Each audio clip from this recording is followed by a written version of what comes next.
देसी घी का पास्ता। अम्मा, क्या चाहिए बताओ मिस ड्रामा। पास्ता, वो देखो बाहर का रास्ता। बहुत सही। तू क्या हंस रहा है? तुझे भी तो पास्ता खाना था, भूल गया है क्या? अरे हाँ मम्मा, प्लीज पास्ता बनाओ ना।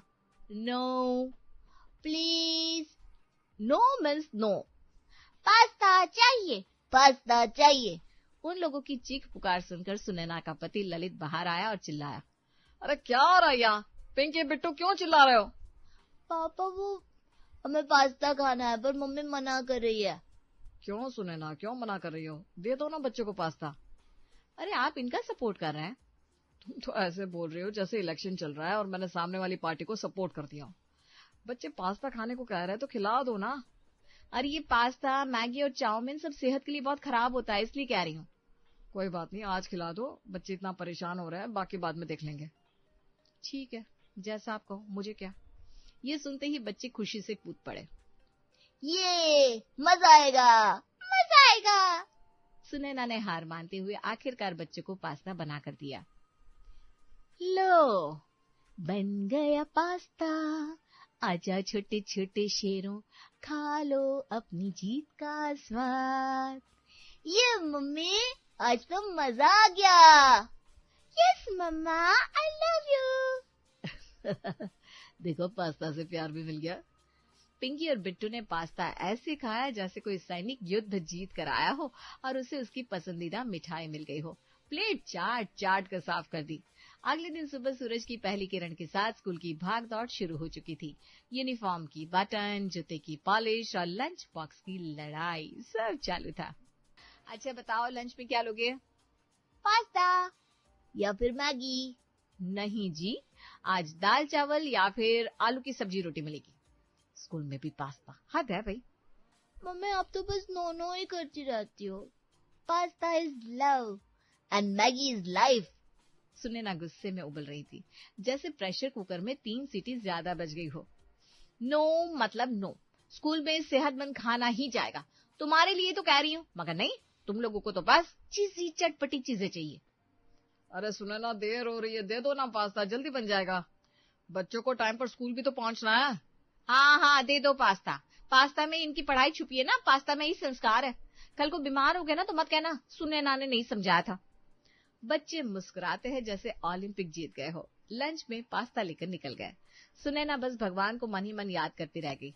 फिर जब वो स्कूल से लौटे तो उनकी दादी सत्यवती आई हुई थी। दादी आप आ गई? मुझे तो पता था आप आएंगी, मुझे सपना आया था। ओहो, मेरे शेर बच्चे कितने दुबले हो गए हो। हाँ, क्या खिला रही है तुम्हारी मम्मी? खिला तो रही हूँ मम्मी जी, पर आजकल बच्चों की पसंद ही ऐसी हो गई है, बस पास्ता मैगी बर्गर। हाय राम, ये क्या खा रहे हैं बच्चे?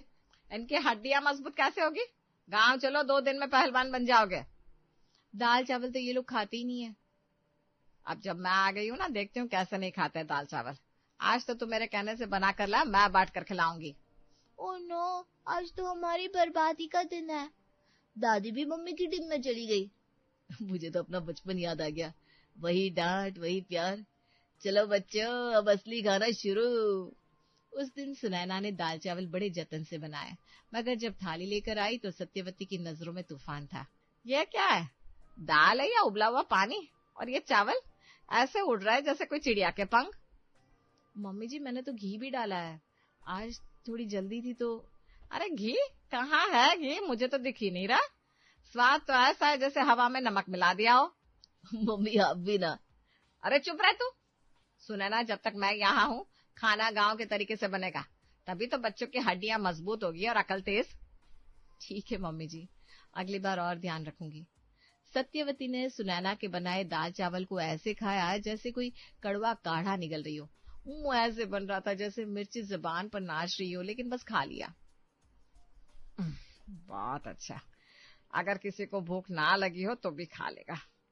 चलो, पेट भर गया या ये कहो कि मन भर गया। सुनैना मुस्कुराई जरूर, लेकिन उसके मन में थोड़ी चिढ़न थी। अगले दिन से सत्यवती का असली रूप सामने आने लगा। अब वो ताजा खाना नहीं, ताजा ताने परोसने लगी थी, खासकर बच्चों के लिए। अरे भगवान, ये बच्चे तो जैसे चप्पल के फीते हो गए, पतले पतले। हमारे गांव में तो बच्चे ऐसे गदराए हुए होते थे कि हाथ मिलाओ तो हथेली में उंगलियां खो जाए। मम्मी जी, आजकल बच्चों का मेटाबॉलिज्म। अरे रहने दे या मेटा फेटा, असली बात तो यह है तुम लोग बच्चों को कुछ खिलाते ही नहीं हो। गांव में देखो बच्चे सुबह उठते ही गुड़ खा के दौड़ते हैं और ये टीवी देखते देखते हड्डियां गिनवाते हैं। बिट्टू दौड़ते हुए आया और अचानक फिसलकर जमीन पर गिर पड़ा। घुटने छिल गए और आवाज आई, मम्मी। देख लिया, गिरा और ऐसे रोने लगा जैसे कोई युद्ध हार गया हो। गांव में तो बच्चे दिन में 5 बार गिरते हैं फिर भी उठकर कूदते हैं। क्यों? क्योंकि वहां देसी घी होता है। हड्डियां ऐसी मजबूत के गिरने पर धरती बोलती है, माफ करना बच्चा, मुझे चोट लग गई। मम्मी जी, बच्चा है, गिर गया, लग गई, अब क्या करूं मैं? करो यही कि आज से घी डालो हर खाने में, वरना ये बच्चे ऐसे ही रुई की तरह उड़ते रहेंगे। सुनैना का गुस्सा अब उबाल पर था, लेकिन उसका चेहरा अब भी वही संस्कारी बहू वाला था जो सब सुनती है पर बोलती नहीं। फिर शाम में सत्यवती हवा खाने के बहाने पार्क पहुंची, लेकिन वहां भी तानों का चलन शुरू हो गया। बेंच पर बैठते ही उन्होंने सामने खेलते बच्चों की स्कैनिंग शुरू कर दी, जैसे किसी रियलिटी शो में जज बनी हो। हाय राम, ये क्या हालत है बच्चों की। हवा चले और ये बच्चा उड़ जाए जैसे पतंग बिना डोर के। इनके माँ बाप कुछ खिलाते भी है या नहीं? आंटी जी, आप कैसी बात कर रही हैं? ये सब बच्चे हमारे हैं। ओहो, तो फिर और चिंता की बात है। देखो बिटिया, मैं तुमसे कह रही हूँ, देसी घी दो बच्चों को, वरना ये ऐसे ही कुपोषण के विज्ञापन बन जाएंगे। पता नहीं तुम लोग प्यार करते हो या सिर्फ फोन पकड़ा कर छोड़ देते हो। रीना का चेहरा लाल हो गया। उसका बच्चा भी वहीं खेल रहा था और अब वो अंदर से फुफकार रही थी। आंटी जी, हम लोग अपने बच्चों की अच्छी देखभाल करते हैं। आप ऐसी बातें ना करें जिससे किसी को बुरा लगे। सच कड़वा होता है बिटिया, मैं तो तुम्हारे भले के लिए कह रही हूँ, वरना कल को तुम्हारा बेटा स्कूल में गिर गया तो कहना मत कि किसी ने चेताया नहीं। उधर पास ही खड़ा था श्याम, सब सुन रहा था। उसका चेहरा ऐसे सख्त हो गया जैसे कोई मिर्च उसके कानों में घुस गई हो। अरे बस भी कीजिए ललित की मम्मी जी, अब हर बच्चे की तुलना गांव से क्यों कर रही है? ललित का नाम भी खराब कर रही है। हमने कुछ नहीं कहा क्योंकि आप बुजुर्ग हैं, लेकिन बच्चों को नीचा दिखाना कहाँ तक ठीक है? ललित की इज्जत खराब? तुम लोग बिल्कुल पागल हो। अरे देसी घी खाओ, दिमाग तेज चलेगा। श्याम और रीना गुस्से से भरे सीधे ललित और सुनैना के घर पहुंच गए। सुनैना जी, हम आपसे कुछ कहना चाहते हैं। आपकी सास पार्क में हमारे बच्चों को पतले कुपोषित कह रही थी। और ये सब बातें ऐसे तंज में है कि हमें बुरा लगना ही था। हमने इज्जत रखी, उम्र का लिहाज किया, पर अब हद हो रही है भाई। अरे नहीं नहीं, आप लोग चिंता मत कीजिए, मैं मम्मी से बात करूंगा। वो गांव से आई है ना, थोड़ी अलग सोच है, पर मैं उन्हें समझा दूंगा। सॉरी रीना जी, अगली बार ऐसा नहीं होगा। उधर अभी तक सत्यवती घर नहीं लौटी थी। ललित परेशान हो गया और उन्हें ढूंढने बाहर निकला। तभी बिल्डिंग के सामने से हंसी की आवाज आई, पर वो हंसी नहीं, व्यंग्य था। बेटा, क्या खा रहे हो ये? मैडम, भिंडी रोटी। आहा, भिंडी और घी? घी नहीं, तेल में बना है। बेटा याद रखो, घी नहीं खाओगे तो 40 से पहले 60 के लगने लगोगे। आज 2 चोर आ जाए ना तो कुछ भी नहीं कर पाओगे। चौकीदार हो, शरीर भी तो चौकीदार जैसा होना चाहिए। गार्ड का मुंह ऐसे बन गया जैसे उसने धोखे से नमक समझकर नींबू चाट लिया हो। उसी समय ललित तेजी से आया और माँ को खींचते हुए बोला, मम्मी घर चलिए, अभी चलिए, और प्लीज रास्ते में किसी पे टिप्पणी मत करिएगा। अरे क्या हुआ, मैं तो सिर्फ लोगों का भला कर रही थी। आप बस चलिए यहाँ से। और गार्ड भैया, आई एम सॉरी। कोई बात नहीं। ललित माँ सत्यवती को पार्क से खींचता हुआ घर ले आया। चेहरे पर पसीना था और मन में गुस्सा, लेकिन आवाज में संयम। मम्मी प्लीज, अब शहर में है, यहाँ लोग हर बात पर नाराज हो जाते हैं। गांव नहीं है ये, यहाँ अगर किसी ने शिकायत कर दी तो बात पुलिस तक जा सकती है। अच्छा, तब मैं बोल भी नहीं सकती। अरे बुजुर्ग हूँ, थोड़ा समझा दिया तो क्या गलत किया? मम्मी समझाइए, पर हमें समझाइए, बाहर वालों से कुछ मत कहिए। जो भी बात है घर में कीजिए हमारे साथ। बाहर किसी से उलझना ठीक नहीं है। अच्छा, तो मुझे भी इंडोर बुजुर्ग बना दिया है। मम्मी प्लीज बाहर कुछ मत बोलिए, जो कहना है हमें कहिए बस। सत्यवती ने हाथ नचाते हुए हामी भर दी, पर उनकी आंखों में जो चमक थी वो बता रही थी कि असली युद्ध तो अब शुरू होगा, घी युद्ध। अगले दिन दोपहर में सुनैना ने सोचा, चलो आज बच्चों के लिए मसूर की दाल बनाते हैं। बच्चे आराम से खा लेते हैं, झिकझिक भी नहीं करते। लेकिन रसोई में चुपचाप घुस आई घी की देवी सत्यवती और मसूर की दाल में ऐसा घी उड़ेला जैसे बारिश में छाता फेंक दिया हो। अब आएगा असली स्वाद और असली ताकत भी। दोपहर का खाना लगते ही जैसे युद्ध भूमि सजी। थाली में जैसे ही दाल आई, पिंकी और बिट्टू दोनों पीछे हट गए जैसे कोई जलेबी में नमक देख लिया हो। मम्मी, ये दाल क्यों चमक रही है? इसमें तो तैर रहा है कुछ। ये घी है क्या? खाओ इसे, ज्यादा नखरे मत करो। मैंने डाला इसमें देसी घी, और अब खाओगे नहीं ना तो मार पड़ेगी, समझे? शरीर है तुम्हारा या झंडा? बच्चे रोने लगे, मगर आंसू पोंछते हुए जैसे तैसे दाल गटक ली। घी और आंसू का मेल पहली बार थाली में हुआ था। शाम को ललित के कुछ पुराने परिचित आए। वो उम्रदराज थे। सत्यवती ने सुन लिया, उम्रदराज? तो फिर घी को भी लगा दिया अपनी ड्यूटी पर। अब आए हैं मेहमान, अब दिखेगा देसी घी का जलवा। खाने की थाली लगते ही जैसे मेहमानों की नाक तैलीय सुगंध से भर गई। पहला निवाला लिया और चेहरा बन गया जैसे रोटी नहीं रिफाइनरी खा ली हो। अरे ललित, तुम्हें पता तो है मुझे घी से परहेज है।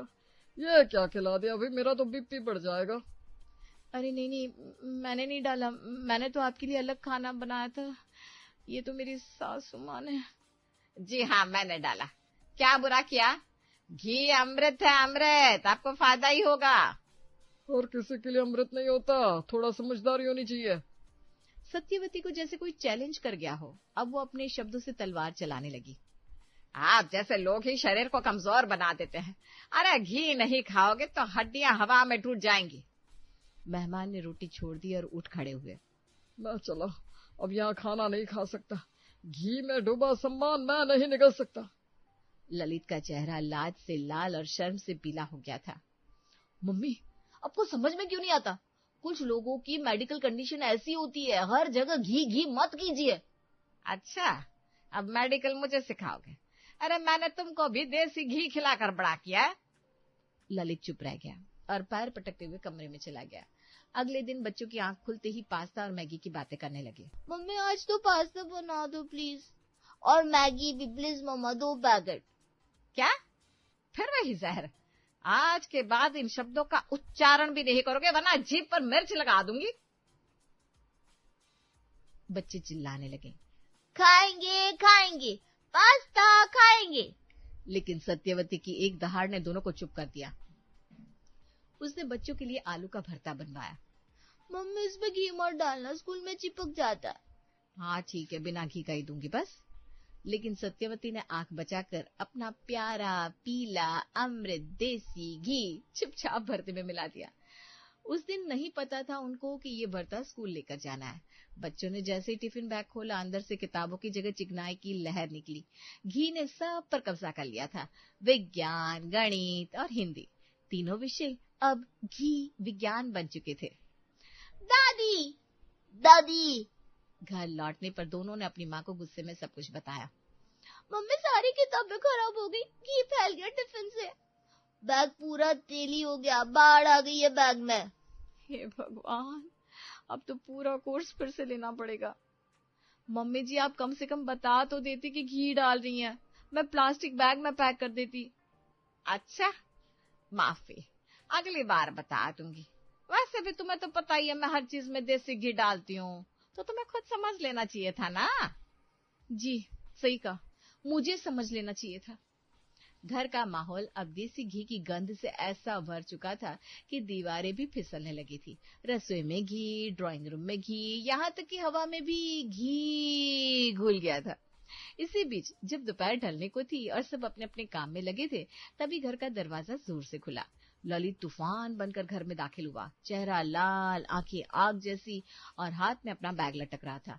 बैग से टपकती टिप टिप बूंदें जमीन को घी घोल बना रही थी। अरे ललित, क्या हुआ तुम्हें? ऐसे गुस्से में क्यों? तुमने आज लंच में मुझे क्या दिया था? वही जो रोज रोटी सब्जी। रोटी सब्जी? उसमें तुमने तूफान भर के देसी घी उड़ाल दिया था। मेरा पूरा बैग घी में तरबतर हो गया और मेरा लैपटॉप घी उसके अंदर तक घुस गया। अरे खराब हो गया सब कुछ। सुनैना की सांसें थम गई। उसने एक नजर माँ सत्यवती की ओर डाली और देखा कि सासू माँ तो मंद मंद ही मुस्कुरा रही थी। अरे वो घी मैंने डाला था, बहू ने नहीं। तो जानता है ना बेटा, मैं हर चीज में देसी घी डालती हूँ, स्वाद के साथ साथ संस्कार भी मिलते हैं उसमें। अरे मम्मी, आपको बिल्कुल अकल नहीं है क्या? लैपटॉप खराब हो गया मेरा, उसमें साल भर का डेटा था, प्रोजेक्ट्स, क्लाइंट्स, फाइलें, अब मैं सब कैसे वापस लाऊं? अरे मैं तो सिर्फ क्या, घी डालना था तो कम से कम बता तो देती। अब मैं कंपनी को क्या जवाब दूं? मेरे लिए वो सारा काम दोबारा कौन करेगा?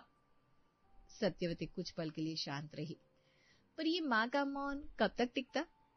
हाँ डाला था। और सुन, तू मुझ पर ऐसे चिल्लाएगा? मैंने तुझे अपनी कोख में 9 महीने रखा था, तुझे इस दिन के लिए पैदा किया था कि तू अपनी माँ पे चीखे। सुनैना ने सिर झुका लिया और मन ही मन सोचा, लो फिर शुरू हो गया इनका भावनात्मक ड्रामा। ललित ने एक लंबी सांस ली और लगभग थक हार कर बोला, ठीक है मम्मी, जो मन में आए कीजिए, वैसे भी इस बवाल का हल मुझे ही निकालना है। अब स्थिति ये हो गई थी कि सत्यवती हर चीज में घी नहीं, घी का सागर बहा रही थी। एक दिन तो हाल ये हुआ कि पड़ोस के कुछ लोग दरवाजे पर आ धमके, सुनिए, घर में से अजीब सी तेज गंध आ रही है, कोई चीज सड़ तो नहीं रही? कोई लाश वगैरह तो दबा नहीं दी थी घर में? अरे नहीं, देसी घी की खुशबू है ये। तुम शहरियों को क्या समझ में आएगा, ये तो गांव की हवा है, अमृत है अमृत। हाँ अमृत ही होगा, हमें तो लगा कोई केमिकल विस्फोट हुआ है। पड़ोसी हंसते हंसते चले गए, पर घर के भीतर अब तूफान से पहले की शांति नहीं बल्कि घी से पहले की घुटन छा चुकी थी। इसी दौरान बच्चे फिर से चिल्लाए, मम्मी आज हम पास्ता खाएंगे। पास्ता, मैगी, अभी कभी? नहीं, मैंने मना किया है, ये सब कूड़ा कचरा नहीं खाओगे। तुम्हारा शरीर है या प्लास्टिक का डिब्बा? बच्चों ने अब की बार तय कर लिया था, दादी की बात नहीं मानेंगे। वे जिद पर अड़ गए, चिल्लाए और लुढ़कते पटकते रहे। सत्यवती ने उन्हें डांटा, पीटना चाहा, लेकिन इस बार बच्चे पीछे नहीं हटे। ठीक है, बना देती हूँ पास्ता। पर पास्ता पकते ही सत्यवती रसोई में बिल्ली की तरह दबे पांव घुसी और उसमें भी देसी घी उड़ेल दिया। मम्मी इसमें भी घी डाला है, हमने खाएंगे ये पास्ता वास्ता घिस्टा। ये पास्ता नहीं, ये घिस्ट्रा है। सुनैना ने एक लंबी मुस्कान दी, कम से कम इसी बहाने जंक फूड से तो दूरी हुई। अब जब भी ये पास्ता मांगेंगे मैं घी डाल दूंगी, खुद ही मुंह मोड़ लेंगे। दिन बीते, सप्ताह बीते और अंततः एक दिन सत्यवती ने सबको चौंकाते हुए ऐलान कर दिया, अब बहुत दिन हो गए यहाँ, मैं वापस गांव जा रही हूँ। सुनैना का मन तो अंदर से बैंड बाजा बजा रहा था, लेकिन चेहरे पर ऐसा भाव लाया जैसे घर का दीप बुझ रहा हो। अरे मम्मी जी, इतनी जल्दी? आपके बिना घर सूना हो जाएगा। लेकिन जाते जाते एक बात कहूँ, आपने मेरे बच्चों की जंक फूड खाने की आदत छुड़वा दी, इसके लिए बहुत बहुत धन्यवाद। सत्यवती मुस्कुराई और धीरे धीरे गांव की ओर रवाना हो गई। पीछे छोड़ गई घी की यादें और रसोई में जलते दियों की सौंधी महक। कुछ दिन बाद घर में फिर से पास्ता की फरमाइश। मम्मी अब तो दादी गई, अब तो पास्ता मिलेगा ना? हाँ, लेकिन अब मैं भी अपने सासू माँ के नक्शे कदम पर चलूंगी, तो पास्ता में देसी घी तो जरूर डालूंगी। नहीं, हम नहीं खाएंगे घी वाला पास्ता।